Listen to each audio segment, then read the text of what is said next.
我已经没有办法再违背我自己的良心，或违背我自己的心意，或违背我自己的情绪，或违背我自己的情感跟选择了。我真的很想要选这个东西，我真的很爱这个人，我真的对于这个决定，我一定要把它一举拿下。这张牌呢，就是要告诉双鱼座的朋友们，你到底有哪些东西是不能松手的，你就诚实的面对你自己就好了。你只要能够解决那些你放不了手的、执着的、没有办法舍弃的这个季度的关卡，你就很容易过得去了。每一扇窗、每一扇门、每一个选择，都会为你带来一个新生。你怎么样选择，不论哪一条路，你都会爱上这一段旅程。所以勇敢去做出你要的选择，你不会脱轨，你不会偏离轨道，你不会走错一条道路，因为这条神圣的安排是你心中去呼唤出来的。所以你要勇敢的去开这扇门，勇敢去拿下你心中的渴望，你才能够看到说，原来你的人生还有另外一个希望。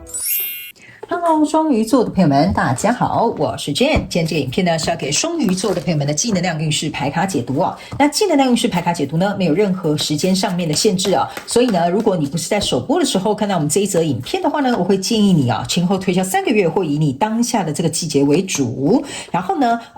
影片下方资讯栏也有详细的影片使用说明。那我也相信什么时候看见就是最适合你的时间，所以你也可以不用拘泥这些时间线，好吧 ？OK 哈。好，那接下来呢，我们就要来跟大家说明有关于这一次技能量运势牌卡解读的整体架构跟流程啊。那这次的技能量运势牌卡解读有分为上下半场，上半场的部分呢，我们先跟大家来做一个解说，有关于每个月份的能量场的这个现况。那接着呢，也会来跟大家分享有关于在各个月份呢，你心灵上面可能会经历哪一些转变，好不好哈？然后以及呢，在这一季的过程当中，你有哪些占有优势的地方，以及需要加强的部分。那接着我们就会进入到这个下半场的延伸牌卡解读。那下半场的这个延伸牌卡解读呢，我们首先会来跟大家分享有关于各个月份呢，这个宇宙验证牌卡的说明哈，就是关于一些比较细节跟症结点在每个月发生的这些状况。那紧接着呢，也会来跟大家分享有关于在每个月份你心灵或者是心理上面呢，正处于哪些蜕变的阶段。那第三个部分呢，我们会来看看目前在各个月份你会遇到的一些卡关的地方，或者是正在突破哪一些盲点，以及整个季度的过程当中呢，我们会来分享有关于这些转变对你灵魂所带来的意义，以及这些礼物 OK 哈。那当然最后就是大家最喜欢的就是天使跟宇宙传讯的部分，会透过这个传讯者我来传递这个讯息给我们这个双鱼座的朋友们看看在这一季天使跟宇宙有什么样的超前部署的讯息，希望提供给你作为一个参考，好吧 OK 哈。好，那接下来呢，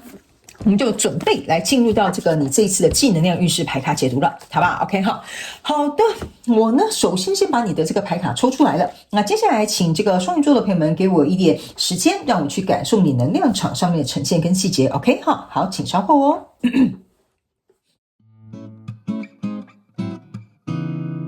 Hello， 大家好，我是Jane，非常感谢所有愿意在影片下方留言反馈以及按赞分享的观众朋友们，因为有你们的支持，才会有我的存在。所以如果呢，你还想要收听更多不同多元丰富的精彩内容，请你一起来收听我的主题广播节目，以及订阅我的电子报，就会收到最新的第一手消息。那如果呢，你还有其他的问题，也欢迎你点开影片下方的资讯栏，就可以找到所需要的答案。接下来就让我们一起来收看今天精彩的影片内容吧。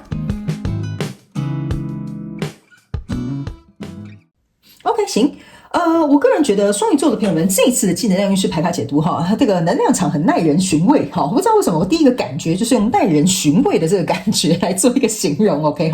那我个人会感觉你这一次的技能量运势牌卡解读呢，会特别是跟人际关系有关的比如说有可能是你的另外一半的关系，或同事之间的关系，或原生家庭关系等等之类的，就是蛮倾向于在人际关系上面会特别的凸显。OK 好，那当然你也可以套用在各个你所遇到的人数跟状况里面，因为我的能量运势牌卡解读是没有任何主题上面的限制，你们只需要灵活运用我要提供给你们讯息作为一个参考，好不好 OK 哈，那就像我们的这个频道经常告诉大家，我们要灵活运用妈妈生给我们的大脑，所以我会尽可能去提供讯息让你们作为一个参考，可是你们要自行能够去套用，好吧 OK 好来那等一下呢，我在解牌的过程当中呢，我会讲第一个月份跟第二个月份还有第三个月份，这是代表这整个季度的过程当中所代表的第一个月跟第二个月还有第三个月，不是今年的1、2、3月份，好吧 OK 好，因为还是时常会有朋友问，那我还是稍微详细做一个说明，然后我们再开始 OK 好，那我们就从你第一个月份的这个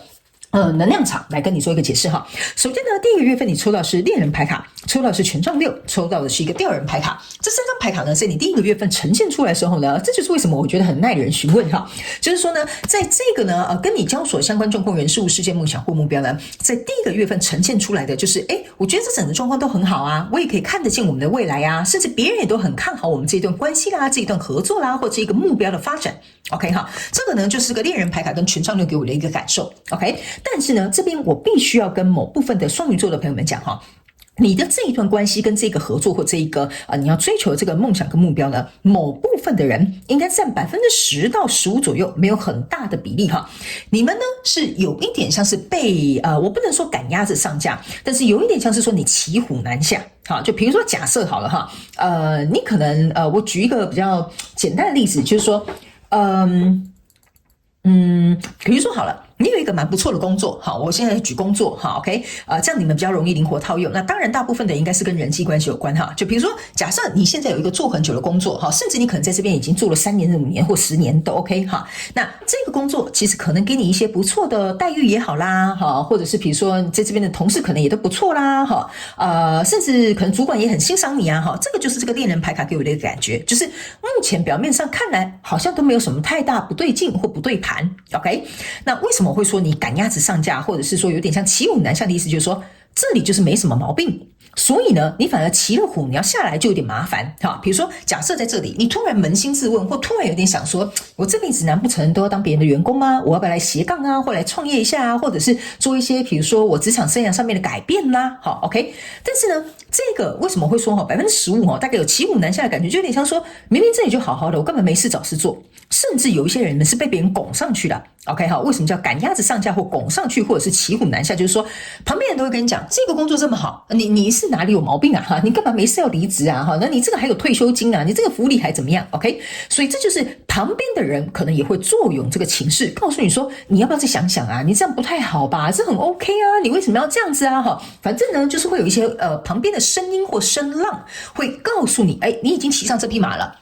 你没什么事不要下来哦，下来之后呢，你注意看哈，你这边是哪一个权杖？旁边是有5根权杖，5根权杖象征的意思就是说哈，这些人呢，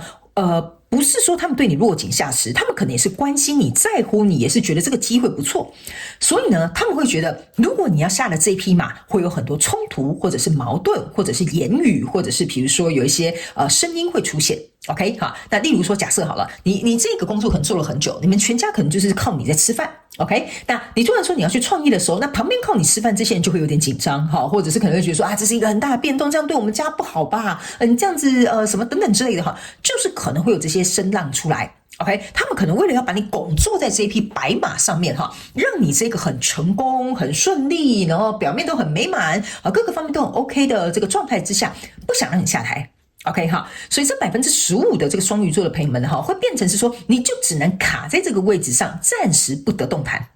OK， 但是这个情势的确是没有对你有任何威胁或有任何影响，只是说你心中可能会浮现出，比如说我想创业，我想斜杠，像我刚刚这个举例 OK， 所以这个状况呢是一个吊人牌卡，就是说不上也不下，我下不了马，然后也不能比如说登高望远去到一个更好的地方，我可能就只能继续在这个工作上面发展而已啊。是不是这样说 OK， 但是我们人都是会想要追求更好，或追求突破，或者是想要成长 OK， 所以在这样的状况当中呢，其实我觉得这里有一个隐约的一个未爆弹，或者是隐约心里有一个期待，我心里可能想要有一些变动或调整，或者是希望能够突破的地方，在我们双鱼座的朋友们，在第一个月份的时候，你心里可能已经埋下了这个种子 OK 好，那这件事呢也会促使我们双鱼座的朋友们反过来去想 OK 哈，真的像他们讲的那样吗？我真的继续在这个工作好吗？我待在这一段关系看似很和平的关系，但是我已经觉得没什么激情，或者是我跟这个人也没什么像室友一样哈。就我举一些就比较好笑的这个举例，你们就懂了。那我真的要继续待在这样的关系跟合作里面吗 ？OK 好，所以我觉得这个比较像是第一个月表面都很好，也没什么事，但是总觉得好像有一个未爆弹，或者是有一个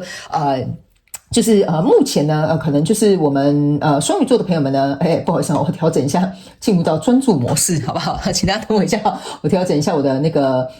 电脑，不好意思这样子才我们等一下再继续解牌的时候才不会受影响。I'm so sorry 哈，好 OK， 好行，好。那接下来为什么呢？我会说呢，这个改变跟这个调整不好意思，我刚刚就是在调整这个 iPad。OK， 好，所以呢，对，非常有趣的一件事双鱼座朋友们我调整完之后，我才领悟到一件事情。OK， 好，我通常呢在进入这个工作状态的时候呢，我所有东西几乎都是调整成专注模式。但刚刚我为什么呢没有调就是原因就是因为我刚刚好像我刚为什么去调整这个 iPad 的这个专注模式的原因，就是说呢，我好像从一个固定的形态里面跳出了这个框架，跳出了这个盒子 ，OK， 然后现在我又跳回去了，就是我又转回去专注模式了。我不知道我这样的比喻你们懂不懂？就是我在这个专注模式就有点像是我一直在这样的关系里面，我一直在这样的工作里面，我从来没有离开这样的局限。好，那刚刚因为我已经跳出了这个专注模式之后呢，我发现说，不行，我要把它调整回来。OK 哈，所以我觉得这不是一个，这不是所谓的巧合这是有些时候我在解牌的时候，总是会出现一些非常有趣的一些迹象，所以可以提供给你做一个参考。所以这就是为什么我在解你第一个月的时候你就是有点像是卡在这边，然后又出不去，然后也上不去，也下不来。OK， 就有点类似像你只好再有点像是打退堂鼓，再回到你原本的这个框或框架或这个生活领域或这种关系的这个范围里面。OK， 好，所以这个大概是在第一个月份的时候呢，我觉得最主要是要传递给这个双鱼座的朋友们的讯息，就是说你有尝试踏出去，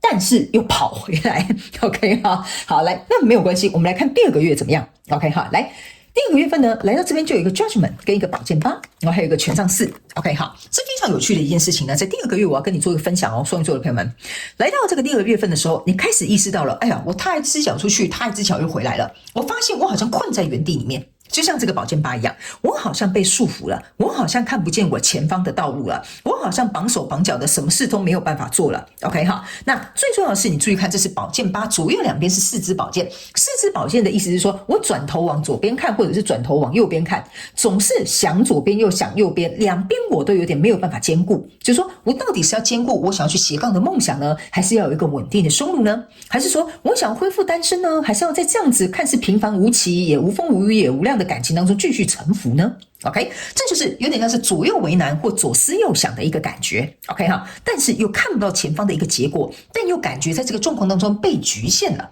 OK， 所以这样的状况其实跟这个第二人牌卡从第一个月份走到第二个月份其实是差不多的。OK， 那来到这里呢，这边有一个权杖4，好，这个权杖4就像我刚刚跟你讲的，这是一个很稳固的关系，很稳固的工作，很稳固的一个你现在在进行推动的一个项目。OK， 但是你心里隐隐约约就觉得不太对，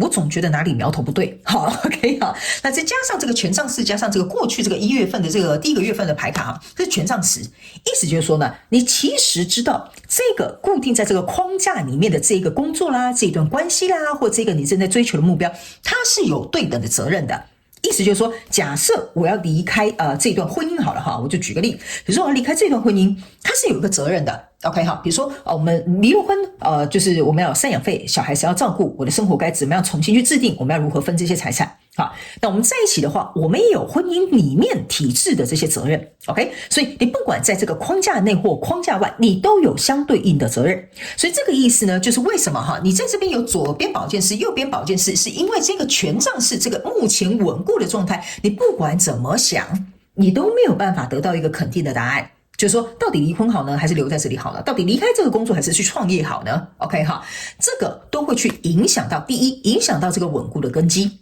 第二，它有相对应的责任。OK， 第三件事就是说，在这个牵涉在其中这些人因为这个权杖4里面有2个人嘛 ，OK 哈，甚至里面有一些人呢你可以注意看2个人象征的意思就是说，为什么我刚刚讲你这一次的能量运势牌卡解读跟人际关系很有关就是说你一旦做这个决定，里面所牵涉的人一定也会受到影响。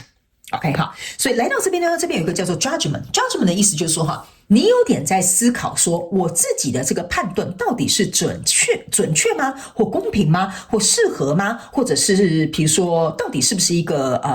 应该要去做的决定呢 ？OK， 所以这个左右两边的为难让你在做这个 Judgment 的这个判断的时候呢，其实对你来讲是有非常极大的挑战性。还有一件事情这个 judgment 呢，是下面这些人从棺材里面跳出来，意思就是说，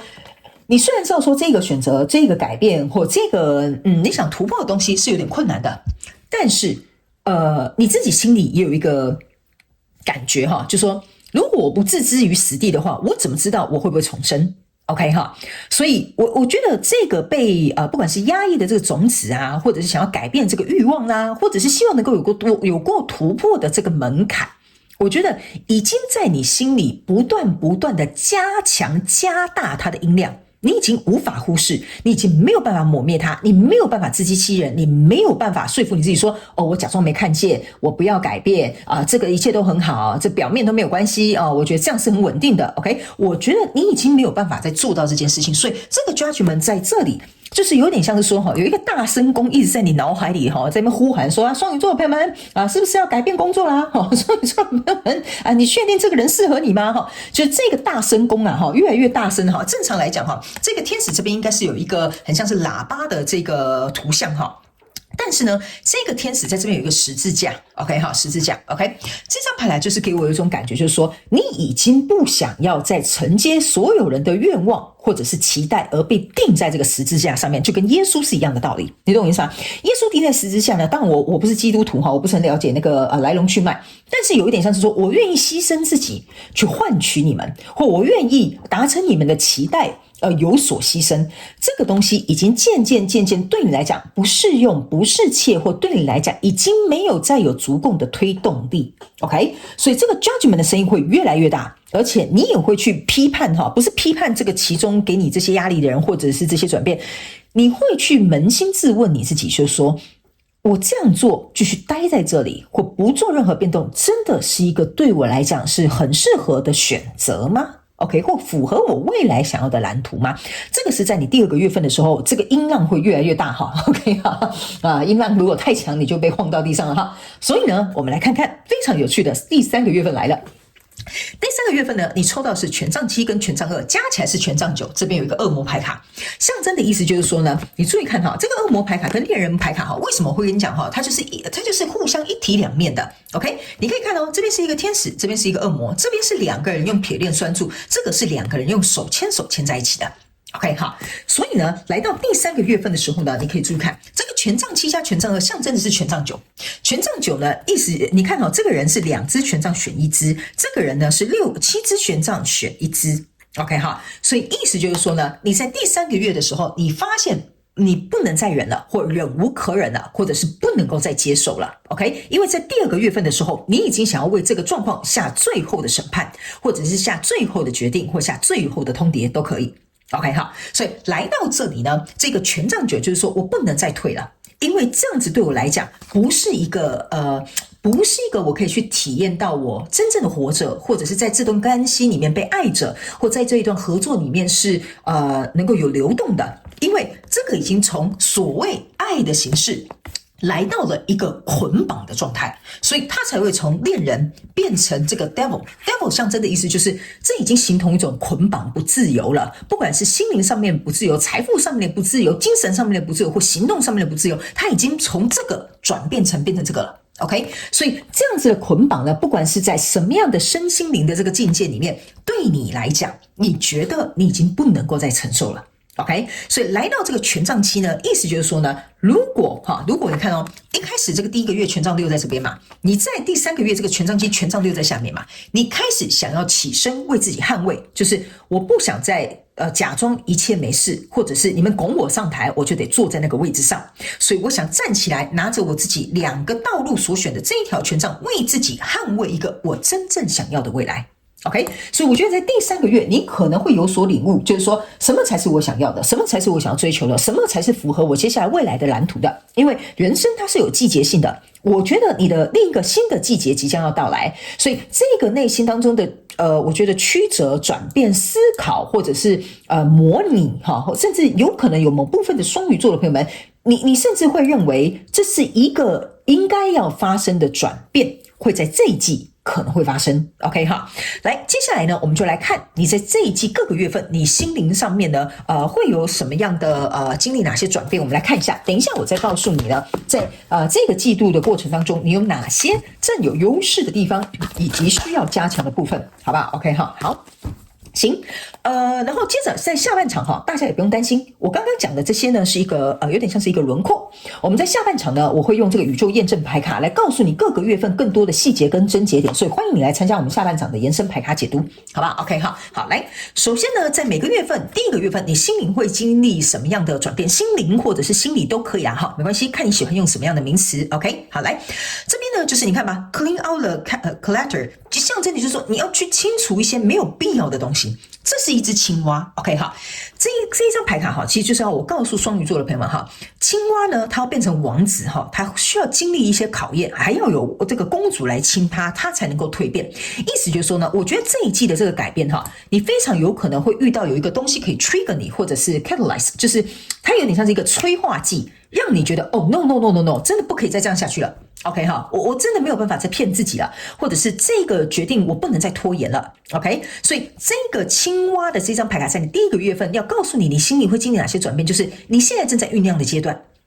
OK， 但是在酝酿的阶段的过程当中，你需要有一点时间去厘清。OK， 你需要有内在的一点分析去肯定。OK 哈，甚至你需要有一个身份上面的转变，因为青蛙要变王子是一个身份上面的转变，所以这就是为什么我会跟你讲，比如说像我刚刚提的那个离婚，你可能就变单身了，你可能就不是谁的太太或先生了。OK 好，所以这个意思就是说，第一个月你必须要去清理这些让你内心当中觉得很繁杂的，需要去处理的，需要去分析的，需要去看清楚哪些需要改变的东西呢，先去做一个处理。好，但是去处理这个东西呢，其实是不舒服的哦。好，我要跟双鱼座的朋友们，因为你们有些人得去面对现实，得去看见真相。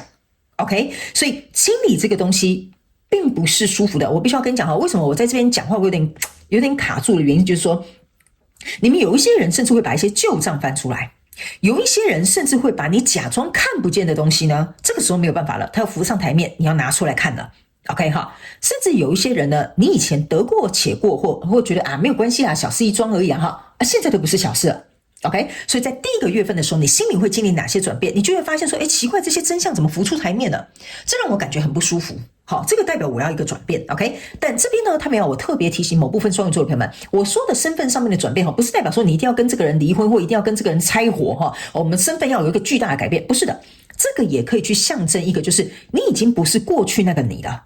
你要转变成一个新的形态的你，或新的想法的你，或新的思维的你，这个也可以，好吧 ？OK 哈，所以这个是你在第一个月份你心灵或者是心理上面会有哪一些转变 ？OK， 第二个月份来到这边，这是一只牛啊。他们说呢，这个魔法是无穷无尽的哈。这个牛呢，给我有一种感觉哈，就是说在第二个月份，你的心灵跟心理上面要改变的一件事情，就是说你开始意识到哈，有些东西呢，如果拖拉哈，怎么讲啊？因为牛哈，它就是犁田嘛哈，就是牛通常是帮我们种田嘛。像这个黄牛呢，它在犁那个田，在拉那个田的时候呢，它是慢慢一步一步向前走的。OK， 所以这张牌卡给我有一种感觉，就是说，如果你要像一只老黄牛一样哈，慢慢的推，慢慢的来，或慢慢的走哈，这一张牌卡要告诉你的意思就是说呢，你会发现事情会进展的很慢。OK， 事情的进度不会如你所想。OK， 所以在这里，我觉得这张牌卡要告诉你，你心灵跟心理上面要经历的一个改变，就是说，当然改变它是需要慢慢来的，可是有一些不能够再忍耐的，不能够再等的，不能够再就是用时间上面去或其他借口来拖延的哈，这个我觉得你要快刀斩乱麻。OK 好，这是第一个，我觉得这张牌卡要我告诉你的讯息。OK， 还有一件事情呢，这张牌卡是15号牌卡。OK 好，15号牌卡1加5等于是6。有一些人，你们是因为经济上面的考量、现实上面的考量，或者是一些生活上面不得不的考量，所以导致于你想要去做到的这个改变，或者是想要去得到的这个结果或目标，或者是转换 ，OK， 它会因为这个因素而被绑住或捆绑，或者是拘束。OK， 会有所限制。好，比如说假设好了哈，你跟这个公司是有签合约的，所以你就算想离职也没有办法，你要等合约到期，或者是你得赔一个违约金。OK， 所以这个东西就代表说我想要离开这间公司，但是这个合约就是还没有到期，所以这就是为什么有一个现实的状况，会有钱的状况，会有合约的状况，这种东西会把你拉住。OK， 那在这个月份，你必须要能够去思考一件事。OK， 好，那如果合约还有半年，那这半年我要做些什么？我要做些什么样的改变？我要做些哪些调整？或者是我要不要干脆筹一个这个毁约金，然后呢，我就直接赶快赎自己一个自由身 OK， 所以这个东西有点像是说，你可能要去考量一些蛮现实的一些状况，这个东西可以 push 你，或帮助你，或协助你在进行这一个蜕变跟转变的过程当中，可以稍微加速或有效率一点点。好不好？所以我觉得你有蛮大一部分的这个讯息都是在告诉你，你要去看到一些真相。OK 哈，那来到第3个月，这是一个什么大象 ？OK 好，来。这张牌卡呢是一个大象牌卡，就是说你要从过去去学到你的课题 ，OK？ 所以我为什么会说第3个月份哦，你已经可能觉得不行，这样是一种捆绑，我完全没有办法得到精神行动或者是财务或者是其他方面的自由。所以来到这里之后呢，他没有告诉你哈，你差不多在1、2月，你大概应该会有一个蛮清楚清晰的一个方向了。来到第3个月的时候呢，第3个月的时候，对，来到第3个月的时候呢，就第3个月份的时候呢。他没有告诉你哈，你已经知道了哦，原来在过去我思考了这么多，我看清楚这一切我该厘清的资讯跟这些真相或者是这些内容了。来到第3个月，我刚刚有讲了，你必须得要起身去捍卫你真正想要的东西或想要达成的目标。所以你从过去已经得到你自己的经验了，所以从第3个月开始，你的转变跟调整就要开始了。所以你不可以再重蹈覆辙过去这些东西。OK， 因为你要记得，刚刚我在调整这个 iPad 的时候，就有点像是走出去又走回来了。OK， 我从原本的模式跳出去又跳回来了，所以这张牌卡就是要告诉你，你心里的转变就是，请不要重蹈覆辙，走回头路，或者是这条路明明行不通，你就不要再走第2次。你为什么要去验证它？如果你第1次就走不通，第2次通常也是不会通的。OK， 那这个当然，大家不要跟我讲什么例外的一些什么突破，什么总是会有额外的什么例子哈。我是要告诉你，就是你只要听清楚，就是说，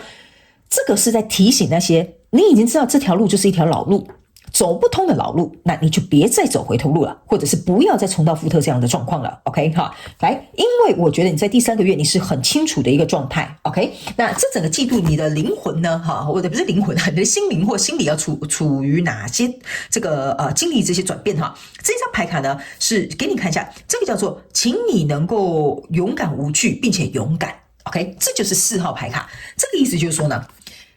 这个原本你有一个基石，就比如说稳定的关系、稳定的工作、稳定的目标。OK 哈，那这张牌卡为什么要告诉你在心灵会经历哪些转变？意思就是说，你必须要能够勇敢，并且勇敢到无惧的程度，你才能够去创立你真正内心当中真正属于你的那个稳定度，或者是你的那个基本盘，或者是你内心的那个扎根的地方。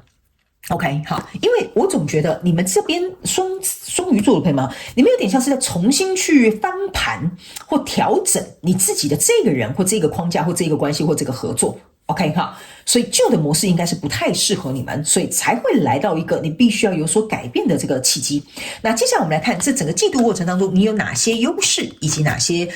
需要加强优化弱势的部分。来。这是平凡跟压力 ，OK， 这2张牌卡说实在的出来就是一个强烈的对比，意思就是说你要继续这样平凡的人生吗？很 OK 啊，真的就像我刚刚一开始跟你讲的一样，很棒的工作，很棒的婚姻，很棒的什么，都是像大家讲的很棒 ，OK 哈，这就是平凡快乐的幸福 ，OK， 还是你愿意去做一个挑战呢？去改变呢？去承接这些压力呢 ？OK 哈，所以这是一体两面的东西。OK， 那你要这样子平平凡凡的生活，还是你希望能够去创业，能够扛下这些压力，然后勇敢去追求你想要的目标呢？这个是你的选择。所以这个意思就是说，你本来就有这个优势，就是说你现在这个无风无雨也无量的状况，这个是你的优势。但是你需要去加强优化的部分，就是你有没有能力去拿下这个你想要突破的地方，你有没有办法去承压。OK， 你有没有办法能够放下这些你已经投入了这些成本，但是你愿意能够从头再来过，或者是比如说调整这些模式跟方式，让你们能够有一个新的激发，或者是有一个新的改变或模式。OK 好，所以这个就是你在这一季你原本有的优势跟你的弱势需要加强跟优化的地方。我觉得他讲得非常清楚，也非常的明白，好不好？所以每件事情它本来就有一体两面，它没有对与错。但是只有你觉得适不适合，然后你想不想拿下，你想不想去做，就这样子而已。OK， 好，来，那接下来我们要进入到下半场的延伸牌卡解读。那在下半场的延伸牌卡解读呢，首先我会用宇宙验证牌卡来验证各个月份的这个能量场的一些细节，或者是症结点，会有哪些需要补充的地方。第二个部分，我们会来看在每个月份的过程当中，以及本季度你的心灵正处于哪些蜕变的阶段。第三个，我们会来看目前你正在卡关或要突破的盲点，每个月份跟整个季度我们会来做一个详细的说明之外，以及整个季度这一场转变带给你灵魂的意义跟礼物是什么？最后我们会用天使跟宇宙传讯的部分，透过传讯者我来告诉我们双鱼座的朋友们，在这个季度过程当中，他们有什么样的讯息，希望透过我传递给你，为你超前部署，好吗 ？OK， 所以呢，如果你也想要进入到我们下半场的延伸牌卡解读，下半场的延伸牌卡解读的影片连结就在我们这个影片下方的资讯栏，很轻松的就可以找到了。欢迎你以行动来支持我们，加入我们下半场的延伸牌卡解读。那我也希望上半场的这些能量运势牌卡解读，可以为双鱼座的朋友们带来一个基础的一个轮廓跟框架，让你们能够理解，好吧？好，非常感谢双鱼座的朋友们来收看我的影片，那我们就下半场延伸牌卡解读见喽，拜拜。